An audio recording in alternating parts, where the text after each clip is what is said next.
All right, good evening, everybody. It is the Safety and the Sportswriter show with Knoxville Nate and Big Joe as we come here to talk to you about the world of sports. Got a little bit of heavy NBA action tonight as the NBA season came to the end this week with the OKC Thunder winning their first title as the OKC Thunder. I guess when they were Seattle, they won one, so That's they correct. won their title. We'll get into that. We'll get into what kind of reaction. I'm hearing grumblings because there was not a lot of people watching it, even though it went 7 games, which is usually weird. Usually, even in two small market teams, if it goes 7 games from game 5 on, people start tuning in because they know it has a chance of being something classic. We're going to get into that. We got to get into the NBA draft. I want to touch a little bit on Kevin Durant's on a new team. Well, the wonders never stop ceasing. This man, is he going to hit every NBA team before he retires? Ruin every franchise? And then we got to get into a little bit of NFL. Um, you know, there was some kind of I was listening to Mike Florio, and he's making a big deal out of this collusion ruling that came down. And I want to get your aspect on that as well, Nate, because your other job is in the legal profession and what it means to the NFL and what it could mean down the line. But first of all, how are you doing? Doing good, man. If viewership was up, the NBA always tries to spin everything. And so they're pushing hard that, the viewership was up 5% for the playoffs over last year. But the finals were definitely down. But, you got two small market teams. And I figured that would happen. But honestly, it was a pretty entertaining finals. And the biggest thing to me was the Pacers. I mean, out of nowhere. I mean, who picked the Pacers to be in the Eastern Finals, much less the NBA Finals? Nobody.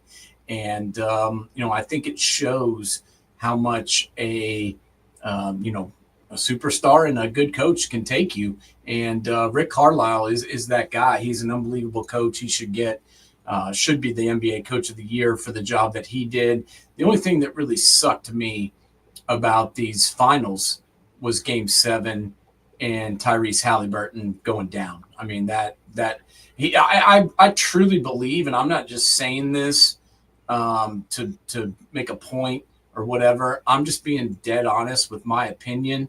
If he doesn't rip his Achilles, I think they win. He was killing it in the beginning of that game. He had just hit 3 threes in a row to put the Pacers up by like 6.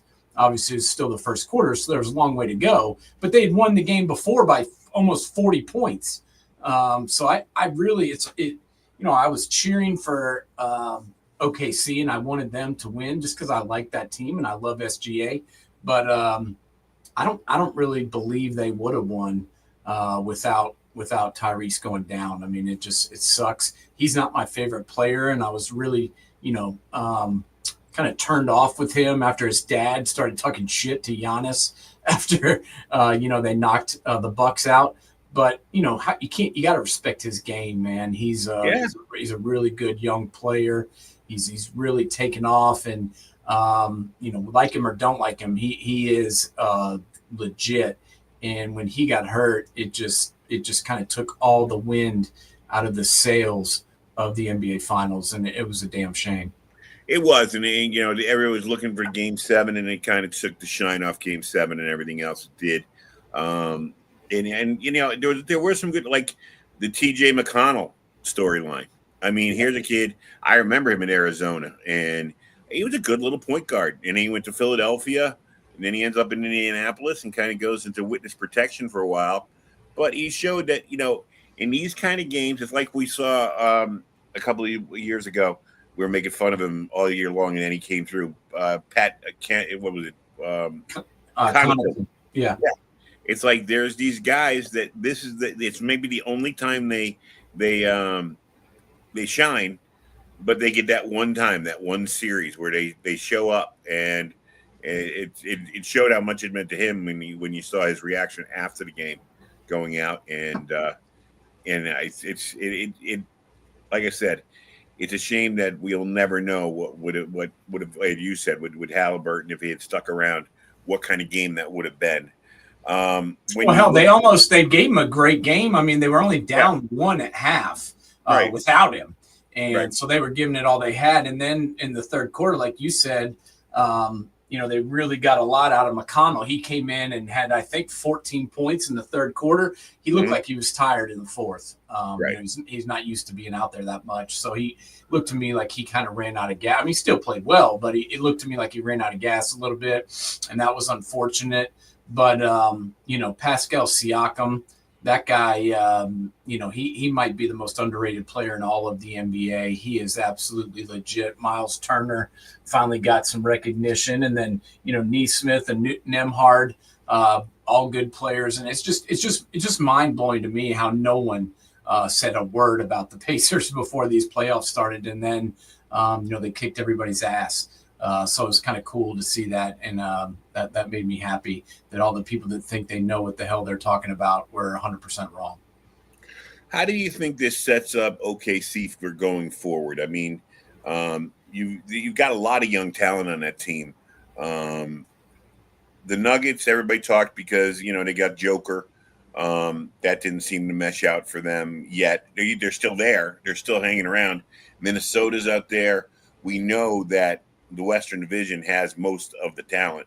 Can this be a or maybe not a Chicago-style dynasty, maybe not a three-peat kind of dynasty, but a San Antonio Spurs-type dynasty where they win like every couple of years, but they're always around there? Yeah, I definitely think this team is here to stay. I mean, they're the second youngest team to ever win the NBA Finals. So that says a lot right there about the youth on this squad, and they've got the nucleus intact. If the biggest thing to me is Holmgren. If Holmgren can increase his offensive output and become a more consistent offensive scorer, and also not get hurt, they can win a bunch of titles. But those are a lot of ifs, Joe. So that to me is the one thing to really keep a handle on. And the rest of these guys I don't worry about.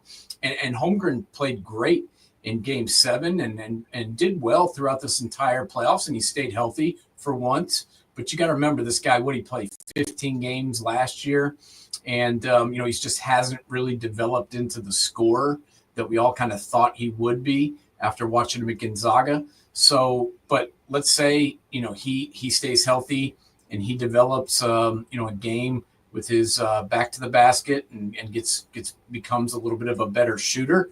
Well, hell yeah, I could see them winning, at least, 2 more over the next, 7 to 8 years. But, it's tough these days to keep these teams together and to build like a dynasty when there's so many moving parts and coaches come and go and players come and go and all that. So, we'll see, but they certainly have the building blocks, to use to move forward. And SGA is first and foremost, but, Holmgren to me is the other guy that really, can make this thing go. And then Jalen Williams, he's still a young kid. And then the French Canadian guy, Dort, who nobody really knew about. He's a good little player too. Didn't really have the greatest offensive output in Game 7, but he's a good defender and can get things done. How about Hartenstein? Man, the Knicks let him go, and now he gets a title. Yeah, he gets the ring. It is, and I was just about to switch it over to the fact now. If you look at the Knicks, now you look at the what they're covering. Jason Tatum not going to be back for any time, I would say, before February next year. I don't know if he'll play at all. I don't know if he'll play the whole season. And now you got Halliburton out. Halliburton's out the whole year for sure. And now you got those two teams, the reigning or the last year's champ, the reigning Eastern Conference champ, losing their 2 superstars, and you have. I mean, you hate to dance on graves, but you got to mention it and say that the elephant in the room is the fact that the Knicks have an opportunity next year to kind of dominate the East, depending on how the rest of the offseason goes. But they don't have a coach. They don't have a coach. This once again, if they hadn't fired their coach, the day after they lost Game 6, it's ridiculous. I understand coaches outside of football, coaches whether it be basketball, managers in baseball, coaches in hockey, don't have that much say anymore. It's all about the GMs and the analytic people, and it's all about the front office and what you get together. But the Knicks have now watched the NBA Finals and the NBA Draft, and they don't know who's coaching them next year.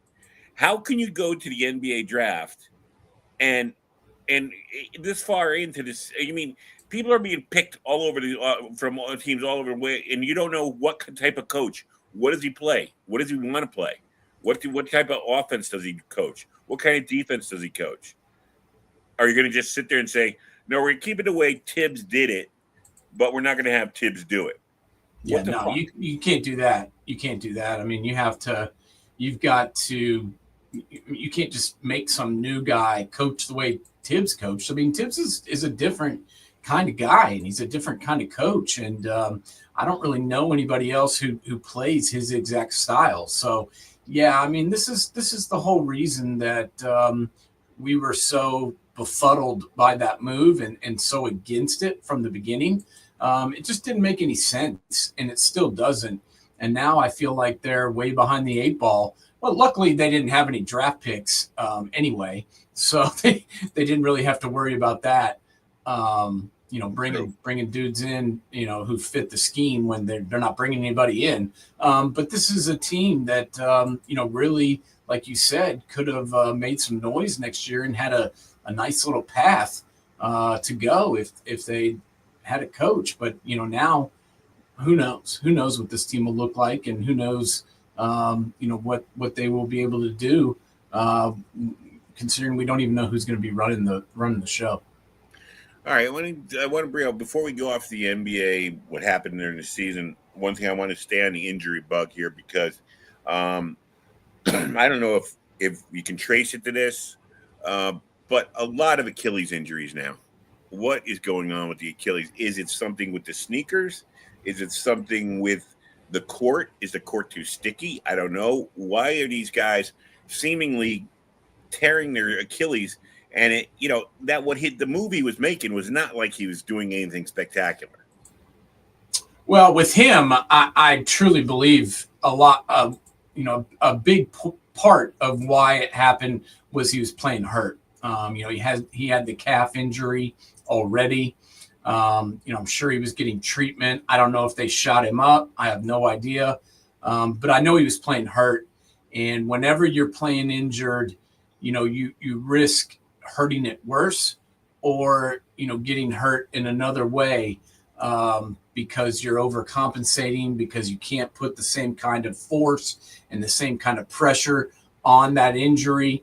I'm not saying that was the only reason, but I truly believe in this instance, it could be part of it, and definitely was a factor in why Halliburton got hurt. I think he was not anywhere close to 100%. But he didn't want to pack it in. He wanted to go out there and play, and I commend him for that. But look what happened. So next time, will somebody else maybe look at that and think maybe I should, take it easy and not do this when I've already played 82 freaking games. This is once again why the NBA season is too long. Okay, we've been saying this for years. There's no reason why they should play 82 freaking regular season games. Hell, they sit out their superstars for 10 to 15 of them anyway. So they should cut the season down and make it shorter. But I do, it's the same thing why everybody, these non-contact injuries in all sports are happening more and more. The guys are faster. The guys are stronger. The guys are jumping higher, running faster, all that kind of thing. And that's why you see these tears occur more frequently, in my opinion. All right, let's talk a little a guy who suffered the same kind of injury when he left Golden State, Kevin Durant. I mean, here's a guy. There's no taking down his talent. He is, but he's an enigma, just like Aaron Rodgers. It's just one of the most talented players, but he's hard to root for because he's so thin-skinned, and he just gives this image of, I don't know. It makes your skin crawl a little bit with the way he is. I don't know. Yeah, I don't like him. I don't like him at all. And, my thing is, I don't know if you watched the draft at all last night, but they kept talking over and over about Durant. It was like every guy would get drafted and they'd be like, oh, this guy, this. Oh, his favorite player is Kevin Durant. Oh, he really tries to model his game after. I'm like, why? You want to try and model your game after somebody. How about LeBron James, who's the greatest player of all time, or arguably? I just don't understand the infatuation with this guy. The only time he's ever won a title was when he joined the team that had won the title the year before he got there. And then he was mad that he didn't get enough credit and he left. You want to tell me about Kevin Durant and who he is? Well, let me tell you who he is. 2021-22 season, the Suns were in the NBA Finals. DeAndre Ayton, Devin Booker, Chris Paul, that whole team, which was just so fun to watch. And I thought we were destined to see the Suns win like at least a couple of titles and continue to be a mainstay in the NBA Finals from the West. Well, then things, injuries happen. They decided to get rid of the coach. Then they start moving players, and then they bring in Kevin Durant to solve all their problems. Well, instead of going to the finals this year, they went 36-46, and they missed the playoffs. Now, why you think that you can go get Durant and then get yourself, as far as the Rockets go, over the hump after what happened last year in Phoenix, I have no idea. I just don't understand how you think this guy is going to help your franchise. Look what he's done at the last two stops in Brooklyn and Phoenix. It's just been a disaster. So I don't really have any belief. Houston's a good team now. I mean, Houston was the number 2 seed in the West. And really they just lacked outside shooting, and that's why they couldn't advance further than they did. But I mean, this guy's not a leader, in my opinion. He'll get his 25 points, but will he put the team on his back and lead by example and get the guys to buy in to a team first thing? I don't think so. If you still want to take a chance on anything, try and get Zion, rescue him. Yeah. Bring in a younger talent and see what you could do there. I mean, you're getting pretty much the same type of talent, and he's younger. I mean, if he starts getting healthy, and he's not a team buster. So, I would have seen what kick the tires and getting him out of New Orleans. Well, yeah, and Kevin Durant's going to be 37 next year. Right. So even if let's say they have a ton of success next year and he does get him over the hump, well, how many years is he going to be there? This is a guy who's already ripped his Achilles himself and had a number of injuries, and he's going to be 40 years old come the next season. I don't understand it.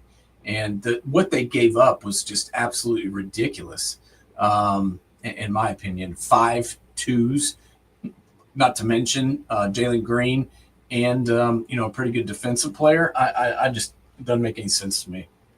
Yeah, I agree with you. It is crazy. So, all right, let's get to the NBA draft. Last night I was doing my trivia, so I didn't get a chance to really see it.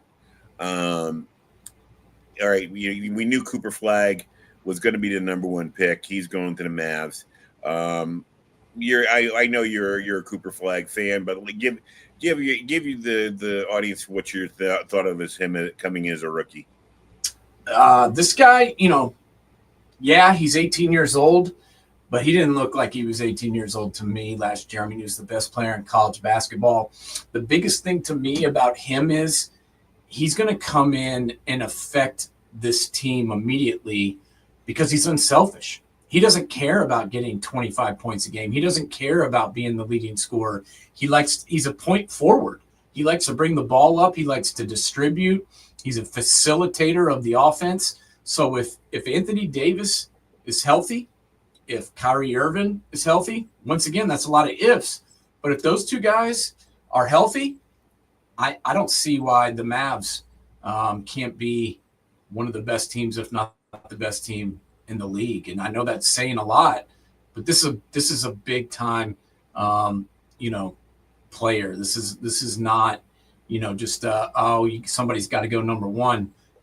This guy is the real deal.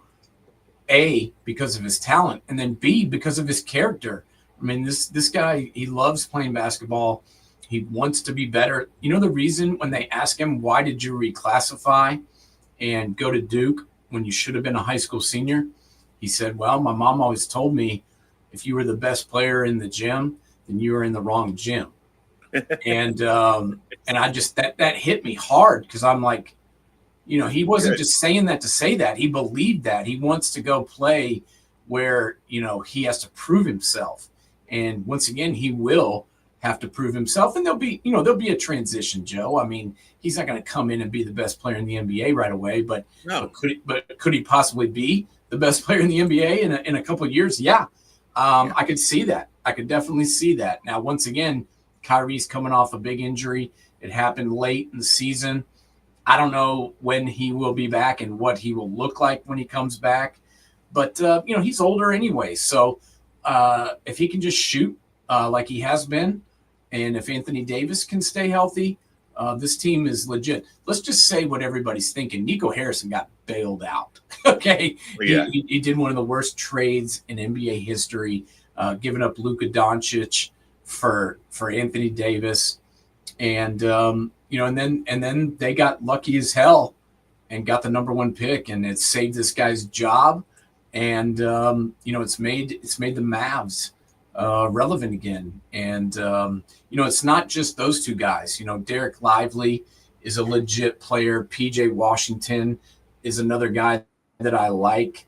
The Mavericks, they've got a lot of talent, and now they are flush with talent with this kid. And, I'll say I watched him play all year long. Obviously my dad went to Duke, and so I'm a big Duke basketball fan. I wasn't at first. I cheered for UNLV at first to piss my dad off. But then, after they lost by 30 to the Running Rebs, and then the next year came back and beat that same team, I gained a lot of respect for him after that, and became a big time fan. So I watched for Grant Hill. Yeah, I watched every game he played, and he was the reason that Duke team went so far. Obviously, they had a lot of talent, but he was who they looked to. And for a kid that age to be that kind of leader, that was big to me. And I'll tell you one more thing about him was last year at the beginning of the season, Duke was good, but were they top three good? Definitely not. And, Coach Shire went to Cooper and said, listen, I need you to be more aggressive. I need you to be more aggressive on the offensive side and to become more of a go-to scorer for us. And after that, it was like he took the leash off and the guy became a dog, and the rest is history. The second pick I find very intriguing, Dylan Harper. Where he's going to with San Antonio. You got Wemby down there. You got Castle from UConn down there. Two really good young players. Now this potentially can give the Spurs a trio down there, depending on how you and I talked about this a couple of weeks ago. Like I told you, I'm ashamed with Bailey and Harper so close to me. I didn't really pay attention to Rutgers. Since Rutgers left the Big East, maybe it's my Big East bias, but and I never really consider Rutgers part of the Big Ten. They're kind of a Big Ten rental. But I didn't get to see this kid play a lot. But all the scouting reports say he's the real deal. And if him, Castle, and Wemby can get together, that could be a substantial trio down there. Well, yeah, and don't forget they've got De'Aaron Fox. Right. I mean, that's a big thing to me. They made that big time trade last year. They brought De'Aaron Fox in, and now now the sky is the limit for this team. I mean, they've got the two rookies of the year in a row, Wemby, and then Castle, two rookies last 2 years, rookies of the year. And then they've got De'Aaron Fox. So, and then people forget about Keldon Johnson and Barnes and, Biombo and all those guys, and Branham's a nice young player, and not to mention Tyus Jones. I think this team could really be the real deal. I don't know much about the coach who's stepping in for Popovich, but I think Popovich will still have his hand on this team. Now that he's feeling better, I think he'll be involved as much as he can be with his health. And, as long as Wemby comes back, gets through this blood clot, I'm really excited to watch this Spurs team. And Dylan Harper, he comes from good stock, man. His dad won a bunch of rings. Obviously, Ron Harper, he was a great player for the Cleveland Cavs for many years. And then he played for the Bulls, obviously with Michael Jordan, and won some titles. His brother played for the Pistons last year. So he's got the bloodlines, Joe. And he's the real deal. Now, why was Rutgers not better? That's a good question. They had Ace Bailey, they had Dylan Harper. Why weren't they better? Did they not just have anybody else around them? Was the coach not good? But I don't know. Everybody says Pickell is a really good coach. I mean, he comes from the Calhoun, stable. He played for Calhoun. I think he coached a little bit under Calhoun. And his first years with Rutgers, I mean, his team overachieved. Maybe he's one of these guys that doesn't know how to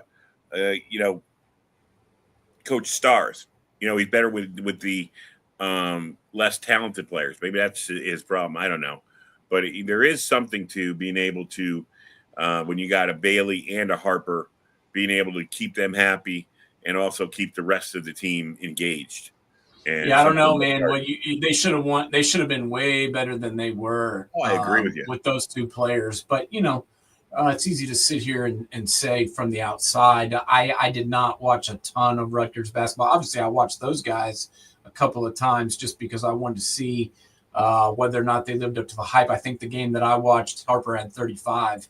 And I think they played Northwestern, and they looked pretty good in that one. But, they definitely underachieved, and I think he's got something to prove. He needs to improve his shot for sure, especially from the outside if he's going to be a big-time threat in the NBA. But the good thing is with going to the Spurs, first of all, is there a better team for developing guys in the NBA than the San Antonio Spurs? I don't think so.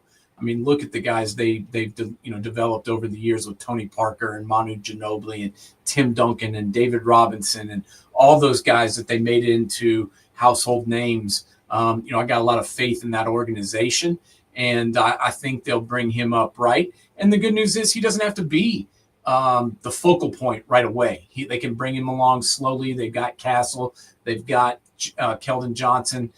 They've got De'Aaron Fox, who can score with the best of them. So, I think he'll have time to become the player that they need him to be, and that's the biggest part. Find his spot. What when you look over all the draft, what other picks kind of sit out at you? Well, I mean, Con Knipple going number 4 surprised me. Really did. And you know me, I'm a Duke fan, and I'm a Con Knipple fan. For sure. He's from Milwaukee, Wisconsin, which is where I was born. So I love the kid. But I did not know that he would go number 4. I just, I'm glad he did. I'm happy for him. But I thought that was kind of high to be taking him. And so, but I think it's good because he's going to Charlotte. He's going to get to play right away. He's going to become, a focal point of that team. And I think that's huge. But to me, a guy that can really, be that guy that could potentially be a superstar is number 6 overall, Trey Johnson. He led the SEC in scoring last year as a freshman. He's from Texas. He played for Texas. I mean, he's extremely raw. But if you ask me, like, who was the most pure scorer in this entire draft, it's Trey Johnson. And that's a kid that I'm going to have my eye on. Kind of sucks that he went to the Wizards because they suck. But he's a guy where careers go to die. Oh, man, it really is. And it's sad. I feel bad for him that's where he got drafted. But this is a kid who, I could see, playing a couple of years there and somebody trading the farm for him because he's that good and he's that much of a big time scorer. So he to me, that's a guy that I'm really interested in. And then probably the biggest unknown to me is guy who went number 11, Cedric Coward. Great story. This guy paid his own way to go play basketball at a Division III school.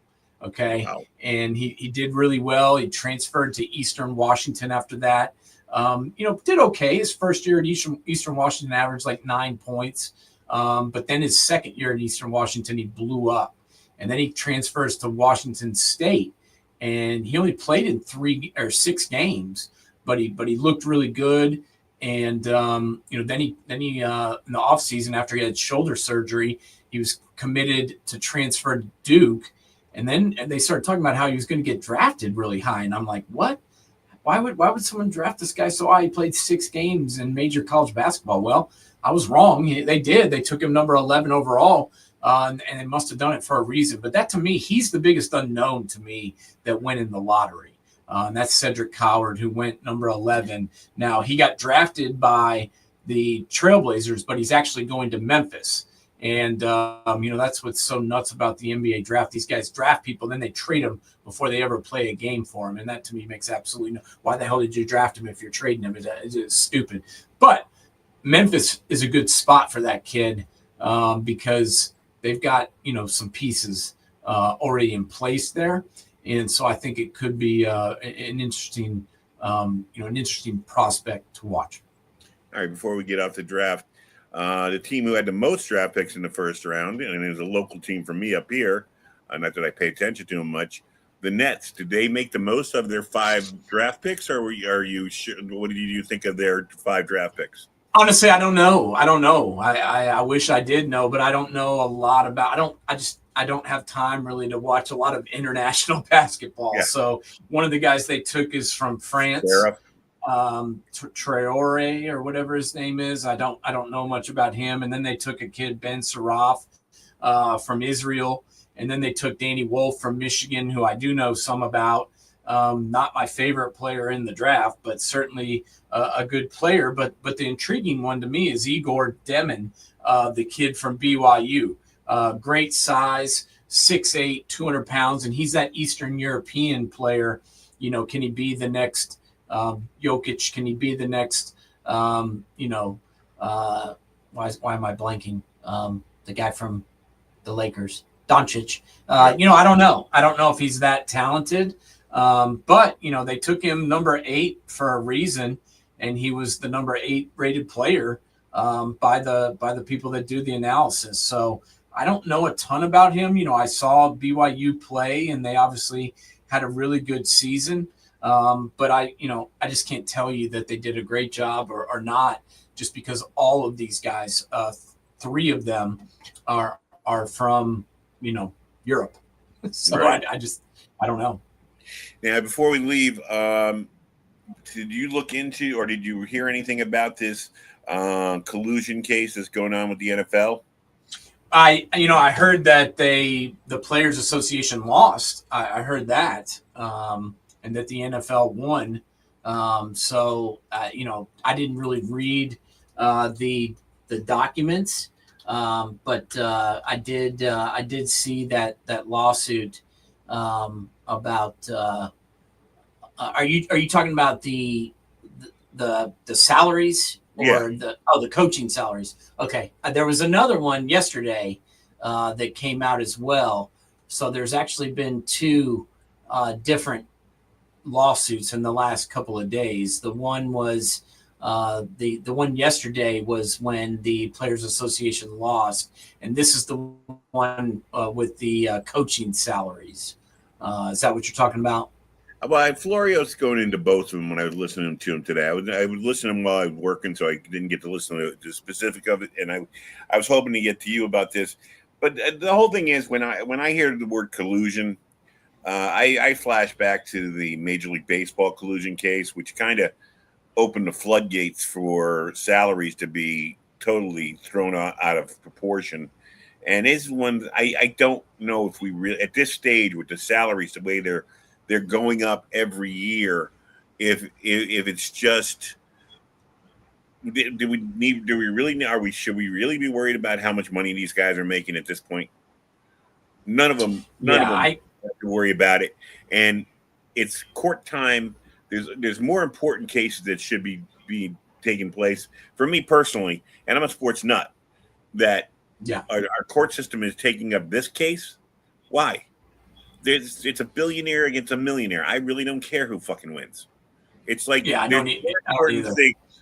And even when I listen to Mike Florio, who does a great job on the NFL Network, and I like listening to him, and Chris Sims, they do a very good job on analysis and stuff. And he's a former lawyer, so I guess that's why he felt he'd need to get involved in it. But they always come, and it's like when you and I started this a couple of years ago, and we were talking about college players getting paid. And I said to you at the time, I worry about it. And I'm not saying I'm Nostradamus, but we see that potentially it can go crazy. And every time the courts get involved, every time things happen in certain sports, it seems they let the floodgates open. And in essence, the fans always lose out in the end, to me. Yeah. And, it's a long discussion, obviously, but the case that was 2 days ago that came out that the Players Association lost was when they were suing, saying that the NFL was colluding to suppress players from getting guaranteed contracts after the Deshaun Watson deal. That was the one that I was. Yeah, that's the one that I was talking about in the beginning. I'm not as familiar with the coaching one. But the one with the guaranteed money I am familiar with. And, they basically found that the NFL was not guilty of that. And I agree with I did read some of those filings, and I agree with the court's decision because, I don't think that they were colluding on that. I think that was kind of a one-off situation. Haslam went out and said, we need, Baker's not our guy. They decided after Baker played hurt, we both thought that was a ridiculous move to draft this guy number 1 overall, have him lead you to the playoffs for the first time in 25 years, and then you chuck him out the door the next season. It doesn't make sense. It didn't make sense to me at the time. It still doesn't make sense. And I think the Browns threw a pile of shit out there, and then now they've got to lay in it because they gave this guy $230 million guaranteed, who had just sat out an entire season 1 year after signing an extension with the Texans. I'd be shocked if he ever comes back. Yeah, it's just an absolute joke. And then it's been a myriad of errors ever since. He hasn't played. When he has played, he's been hurt. The court cases, just everything has just been an absolute disaster. And I think people have seen that and they're like, oh my God, look what they did. We cannot do that. So, but these guys are still getting more guaranteed money than they ever have. Travis Hunter just got a fully guaranteed contract. I don't know what the hell they were even complaining about. Now, if I was really in the Players Association, I wanted to argue about something. The first thing I would do is argue to expand the roster size. Because why can't we have 5 more roster spots when you have to play 17 games now, plus 3 preseason games? And then if you play in the playoffs, hell, you might play 4 or 5 more games. You need more players on the roster. Let's say they get 5 more roster spots. Where you put that times 32, that's a lot more money coming into the players' pockets. That's a lot more spots that these guys may get. Maybe they get cut from one team, but there's more spots now on other teams. That is something that I would fight for. That is something that I would file a lawsuit for and try and win. And that's one that you probably would win on and might get handed to you if you fought hard enough for it. So you know what these players need to do? They need to get real negotiators in here fighting for them instead of trying to let stupid players do it. I'm sorry to say that. I am a stupid player. And so I'm not talking down to these guys. I'm just saying that they really need to get crucial negotiating minds to come in and handle these negotiations for them so that they can get more stuff that they should be getting anyway. And they got to remember, it's in the whole thing is, even though it's their individual careers, it's about they're part of a team of players. You're fighting not just for, and football players, more than anybody, you're fighting for the guy next to you. Yeah. And his opportunities. And you can't forget about those guys. So we'll see what happens. I guess we can call it a night now. You doing anything on Sunday? Not sure. We're still working on trying to get everything together for this next season. We're doing some research at the moment, and then probably in the next 2 or 3 weeks we're going to come out and do our kind of preview show. We're going to break down we're going to do it like SEC preview, Big Ten preview, and then like every other conference after that. So that's how we're going to do it, and we're just getting our I's dotted and our T's crossed, but it's coming. It's definitely coming. And my favorite thing that I've heard in a while, and the last thing I'll leave you with today is a Steve Spurrier quote. He said, most people are picking Texas to win the SEC. They've got Arch Manning already winning the Heisman. My question is, if he was so good, how come they let Quinn Ewers be the starter the last 2 years and he was a 7th-round pick of the Dolphins? To that, I will say, kudos to you, Mr. Spurrier. I agree with you 100%. If this kid's so damn good, why the hell couldn't he beat out Quinn Ewers last year? And why wasn't he the starter? I don't give a shit how good you think Quinn Ewers is. If this kid was so great, why didn't he play all year? I don't get it. We'll find out how good he is real soon because the Texas Longhorns are going to be traveling to Columbus, Ohio, and taking on my Buckeyes right on the banks of the Olentangy River in just about a month and a half. All right. Well, I'll take that, and we'll see what happens. We're going to be off next week because it's 4th of July. No sense in we got fireworks and everything else going on. So we will be back on the 10th. For those people out there in TV, YouTube land, whatever. Enjoy your 4th of July and the fireworks. Yep. And my birthday. Don't forget about that, buddy. I will not forget your birthday. 7/7/79, man. You think I'd be lucky? Well, believe me, if I didn't have bad luck, I'd have no luck. So I am lucky, man. I got a great job. I got a great wife. I got a great kid. I got a good family. There's nobody more luckier than me. All right, rub it in. All right. Have a good weekend and week off, and I will see you on the 10th. We'll be in touch between that. All right, bud. Sounds good. Great to talk to you. Talk to you later.